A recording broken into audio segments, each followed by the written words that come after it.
Hello everyone, আসসালামু আলাইকুম। Guys, দেখতে তো পাচ্ছেন আমি আর্জেন্টিনার জার্সি পরে চলে এসেছি। আজকের ভিডিওটি একটু অন্যরকম। আজকে আমি আপনাদেরকে বলবো আমি কিভাবে 2018 সাল থেকে ফুটবল খেলার দেখা শুরু করলাম। গাইস, আপনারা যদি ফুটবলকে পছন্দ করে থাকেন তাহলে আমার ভিডিওটা শেষ পর্যন্ত দেখতে থাকবেন। তো গাইস, আজকে ভিডিওটা শুরু করা যাক। তখনকার সময় ছিল 2017 সাল। আমি খেলা দেখতাম না বা খেলা বুঝতামই না। তখন ছিলাম আমি অনেক ছোট। সারাদিন আমি কার্টুন দেখতাম। টিভি দেখা বলতে আমি কার্টুন দেখাই বুঝতাম। সেই সময় আমার মামা আমার সামনে ক্রিকেট ফুটবল খেলা দেখতো, কিন্তু আমি কার্টুনই দেখতে যেতাম। কান্নাকাটি করতাম কার্টুন দেখার জন্য। কিন্তু একদিন শুনলাম ক্রিকেট খেলায় বাংলাদেশ জিতেছে। তখন আমি ভাবলাম যে পরের দিন খেলাটা আমিও দেখব। সেই দিন পরের দিন আমি খেলাটা দেখেছিলাম। তখন থেকে আমার খেলা দেখার যাত্রা শুরু। কয়েকদিন পরে ছিল 2018 সালের ওয়ার্ল্ড কাপ। ওয়ার্ল্ড কাপ শুরু হতেই দেখি রাস্তায়, বাসায়, সব জায়গায় খালি ওয়ার্ল্ড কাপের কথাই চলছে। অনেকে দেখি আবার আর্জেন্টিনা ফ্যান, অনেকে ব্রাজিল ফ্যান। তখন আমি বুঝতাম না যে আর্জেন্টিনা ব্রাজিল ফ্যান কি।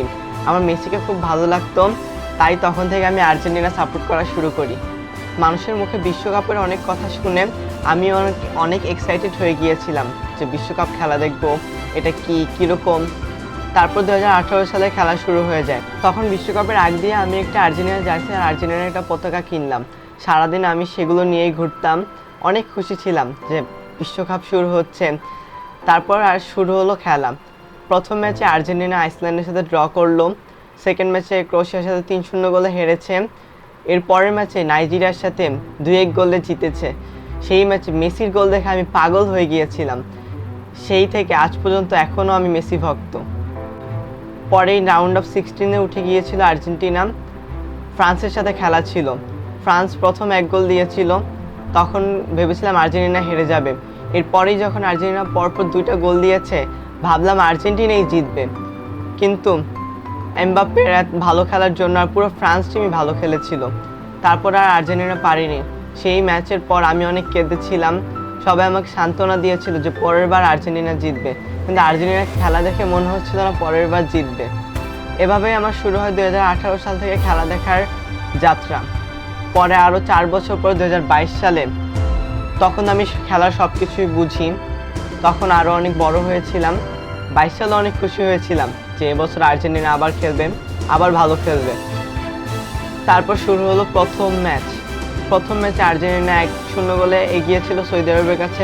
ভেবেছিলাম সৌদি আরব তো অনেক দুর্বল টিম, পারবে না আর্জেন্টিনার সাথে। কিন্তু সৌদি আরব পর্যন্ত আর্জেন্টিনাকে হারিয়ে দেয় প্রথম ম্যাচে। তখন ভেবেছিলাম আর্জেন্টিনার পক্ষে আর সম্ভব না জিতা।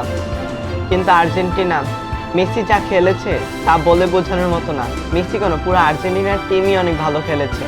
মেক্সিকো, পোল্যান্ড, নেদারল্যান্ড, তারপর ক্রোয়েশিয়া, এই সব টিমকে হারিয়ে আর্জেন্টিনা উঠে যায় ফাইনালে। আমি তো অবাক হয়ে গিয়েছিলাম যে কিভাবে সম্ভব এটা। তারপর বসে গেলাম ফাইনাল ম্যাচ দেখতে। ফাইনাল ম্যাচে তো নিশ্চিত ছিলাম আর্জেন্টিনার খেলা দেখে যে আর্জেন্টিনা জিতবে। কিন্তু যা হলো, এমবাপ্পে একাই 3 গোল দিয়ে ভাবছিলাম তখন হেরেই যাবে আর্জেন্টিনা।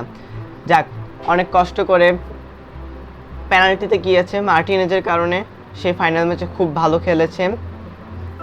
আর্জেন্টিনা জিতে গেল 2022 সালের ওয়ার্ল্ড কাপ। আমি অনেক খুশি। প্রথমবারের মতো বিশ্বকাপ জিততে দেখলাম আর্জেন্টিনাকে। আমি কেন, অনেক মানুষই প্রথমবারের মতো জিততে দেখেছে। এখন 2026 সাল আবার চলে এসেছে। আবার কয়েকদিন পরই ওয়ার্ল্ড কাপ শুরু হবে। এমনও হতে পারে আর্জেন্টিনা 4 নম্বর ওয়ার্ল্ড কাপ জিতে গিয়েছে। কি ব্রাজিল ফ্যানরা কি রাগ করলা? ফুটবল আমার কাছে শুধু একটা খেলা না, এটা আমার আবেগ। আমার ছোটবেলা থেকে জড়িয়ে আছে অনেক স্মৃতি এর সাথে। তো গাইস, এই ছিল আমার ফুটবল দেখার যাত্রা। আজও আমি ফুটবল দেখতে অনেক পছন্দ করি এবং ভবিষ্যতেও এর সাথে আমি থাকতে চাই। ভালো ম্যাচ, দারুণ মুহূর্ত, রোমাঞ্চকর মুহূর্ত সব কিছুই আমাকে ফুটবলের মধ্যে আনন্দ দেয়। বিশেষ করে আর্জেন্টিনার খেলা আমার সব থেকে বেশি ভালো লাগে। আর্জেন্টিনার খেলা তো ভালো লাগবেই। আর্জেন্টিনার খেলা ভালো না লাগলে তার আমি আর্জেন্টিনার ফ্যান হতে পারতাম না।